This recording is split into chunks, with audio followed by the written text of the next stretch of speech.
Assalamualaikum warahmatullahi wabarakatuh. Selamat pagi anak-anakku.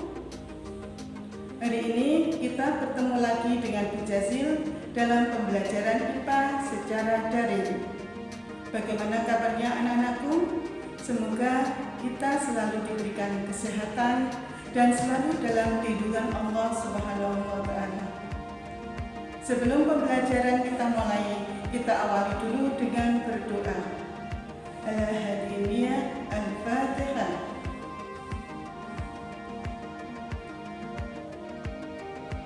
Anak-anakku, pembelajaran hari ini kita mulai dengan materi sistem pencernaan pada manusia dengan KD 3.5, yaitu menganalisis sistem pencernaan pada manusia dan memahami gangguan yang berhubungan dengan sistem pencernaan, serta upaya menjaga kesehatan sistem pencernaan. Sedangkan tujuan pembelajaran hari ini yang pertama adalah mengidentifikasi jenis-jenis bahan makanan serta kandungan bahan makanan tersebut. Yang kedua, menjelaskan fungsi bahan makanan. 3. Menyebutkan organ-organ dalam sistem pencernaan manusia. 4. Menjelaskan proses pencernaan dalam tubuh manusia. Anak-anak, langsung aja ya kita mulai pembelajaran kita tentang sistem pencernaan manusia dengan KD 3.5, yaitu menganalisis sistem pencernaan pada manusia dan memahami gangguan yang berhubungan dengan sistem pencernaan serta upaya menjaga kesehatan sistem pencernaan makanan pada manusia. Untuk tujuannya tadi sudah saya sampaikan, yaitu mengidentifikasi jenis-jenis bahan makanan serta kandungan bahan makanan. Yang kedua, menjelaskan fungsi bahan makanan. Ketiga, menyebutkan organ-organ dalam sistem pencernaan manusia. Dan keempat, menjelaskan proses pencernaan dalam tubuh manusia. Untuk sistem pencernaan manusia bisa kita lihat pada bagan berikut ini yang kita pelajari. Yang pertama adalah fungsi dari sistem pencernaan makanan tersebut, organ-organ pencernaan yaitu mulut, kerongkongan, lambung, usus halus dan usus besar, serta gangguannya. Ini bisa dilihat di bagannya, di mana gangguan pada sistem pencernaan pada manusia contohnya adalah diare, apendik, mak, sembelit serta parotis. Makanan dan fungsinya. Yang pertama, kandungan pada makanan bisa berupa karbohidrat, protein, lemak, vitamin, dan mineral. Yang pertama, karbohidrat bisa dilihat pada gambar. Salah satu contoh pada karbohidrat adalah jagung, nasi, gandum, dan umbi-umbian. Di mana karbohidrat tersusun dari ketiga unsur tersebut dengan komposisi CnH2nON, di mana kandungan karbohidrat itu bermacam-macam, bisa terdiri dari tepung, gula, serta serat, di mana karbohidrat tersebut merupakan zat makanan yang bisa diperoleh dari tumbuh-tumbuhan. Yang kedua, kandungannya adalah lemak. Bisa dilihat di gambar apa saja makanan yang mengandung lemak itu. Salah satunya adalah daging, kemudian telur, dan masih banyak lagi. Nanti kalian bisa cari sendiri apa saja kandungan makanan yang mengandung lemak itu. Fungsi dari lemak. Yang pertama, sebagai sumber energi. 2, penyusun membran sel. 3.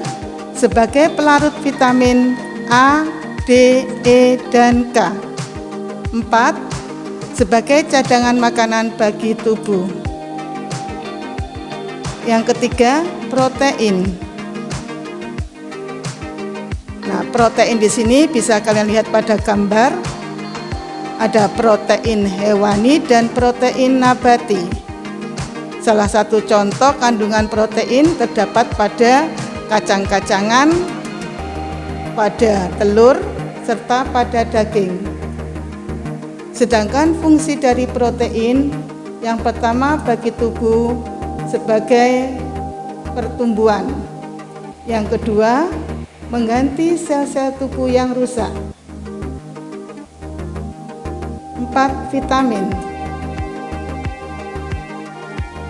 Vitamin merupakan zat yang sangat diperlukan oleh tubuh untuk kelancaran proses-proses di dalam tubuh. Macam vitamin ini dibagi menjadi 2. Ada vitamin yang larut dalam lemak, yaitu vitamin A, D, E, dan K. Yang kedua, vitamin yang larut dalam air, yaitu vitamin B dan vitamin C. Nah, untuk fungsi dan akibat yang disebabkan oleh kekurangan vitamin bisa dilihat di tabel. Salah satu contohnya vitamin A. Vitamin A ini berfungsi untuk pembentukan pigmen penglihatan, memelihara jaringan epitel. Nah, kekurangan vitamin A akan menyebabkan rabun senja, kulit kasar. Vitamin C.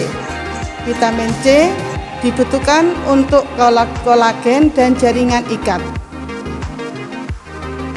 5. Mineral. Fungsi dari mineral ini yang pertama adalah untuk pembentukan struktur tubuh. 2. Mineral sangat dibutuhkan dalam pembentukan hemoglobin. Sedangkan untuk fosfor ini untuk proses pembentukan energi.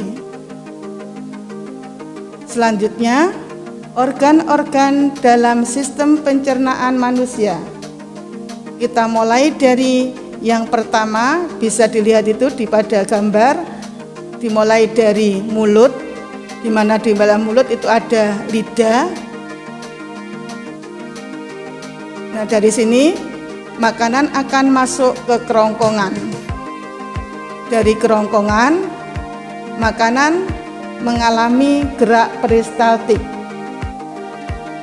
Dari sini, makanan akan dilanjutkan ke dalam lambung. Lambung ya. Kemudian diproses di lambung, kemudian dibawa ke usus halus, ke usus besar, dan terakhir ke anus, rektum. Bisa dilihat pada gambar tersebut.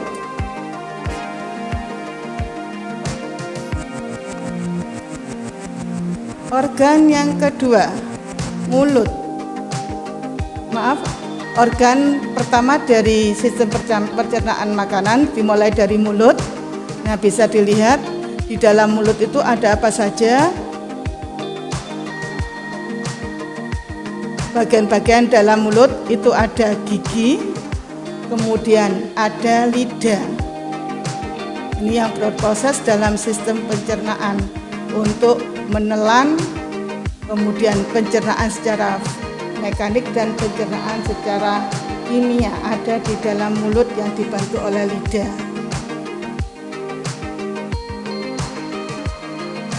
Proses pencernaan makanan, fungsi utama dari mulut adalah untuk menghancurkan makanan.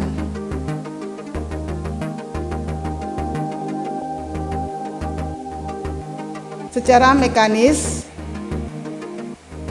gigi berfungsi menghancurkan makanan.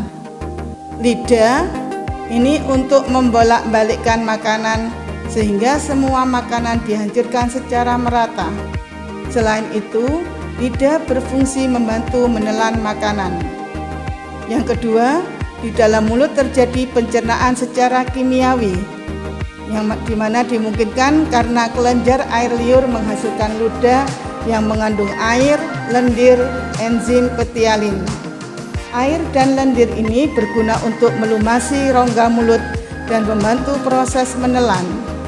Adapun enzim petialin mengubah amilum menjadi karbohidrat yang lebih sederhana, yaitu maltosa. Yang kedua, di kerongkongan. Kerongkongan atau disebut juga esofagus berfungsi untuk menyalurkan makanan dari mulut ke lambung. Di dalam leher sesungguhnya terdapat dua saluran, yaitu kerongkongan yang letaknya di belakang. Kerongkongan merupakan saluran pencernaan yang menghubungkan antara mulut dengan lambung. Sedangkan tenggorokan atau trakea letaknya di depan. Tenggorokan merupakan saluran pernafasan yang menghubungkan antara rongga mulut dengan paru-paru. Oleh karena itu, di dalam bagian mulut terdapat persimpangan saluran yang dijaga oleh sebuah klep yang disebut epiloktis. 3. Lambung. Silakan dilihat gambarnya ya, lambung. Lambung merupakan alat pencernaan yang berbentuk kantong. Dinding lambung tersusun dari otot-otot yang memanjang, melingkar, dan menyerong.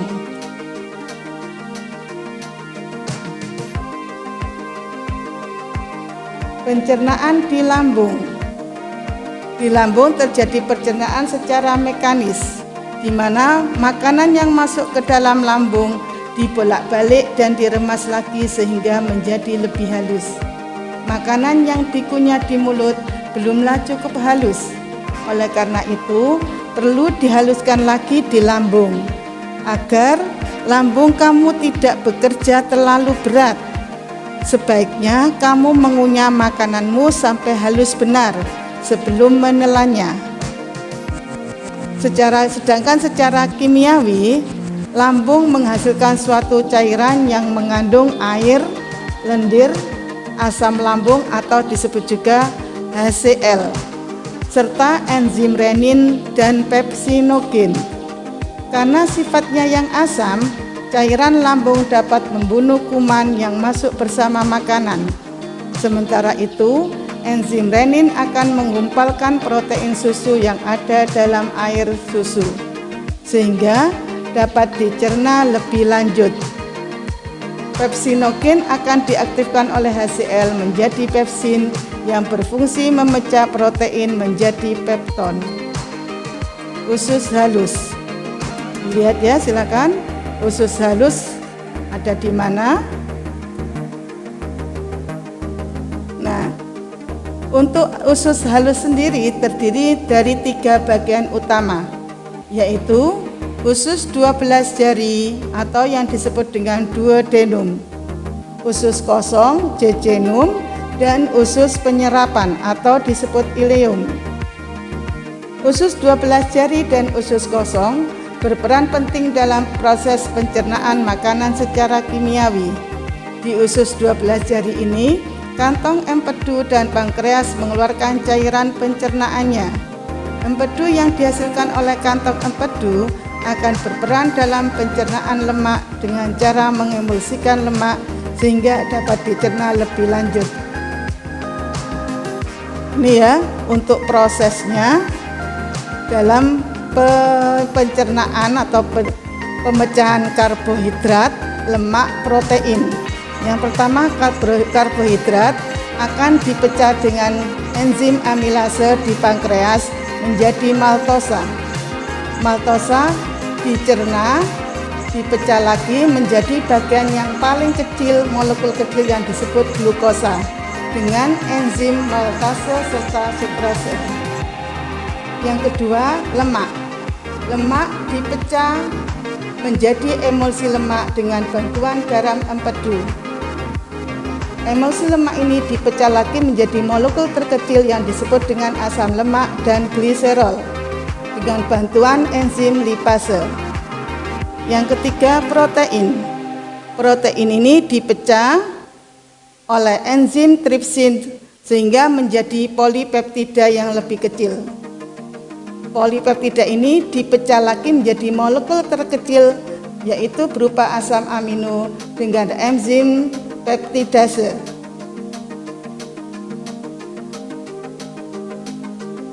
Nah, dari sini pencernaan makanan berakhir di ileum. Di sini makanan yang telah dicerna akan diserap di dinding ileum. Glukosa, asam amino, mineral, dan vitamin akan diserap melalui pembuluh darah dinding ileum. Adapun asam lemak dan gliserol akan diserap melalui pembuluh getah bening.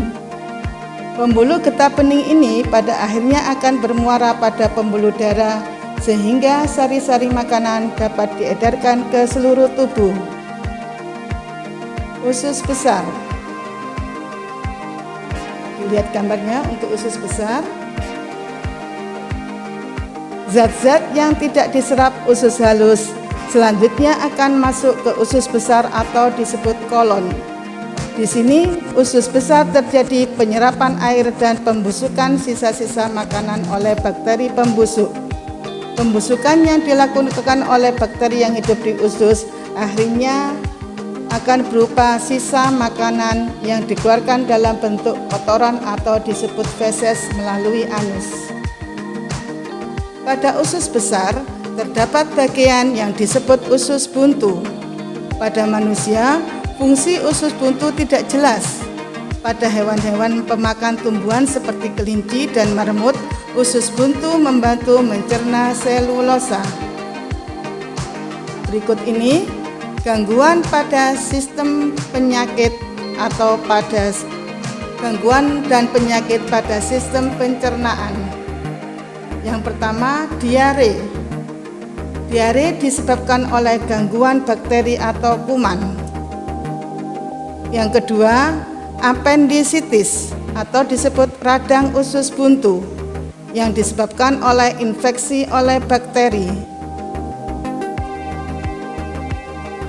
4. Ulkus atau radang dinding lambung disebabkan tingginya asam lambung atau HCl.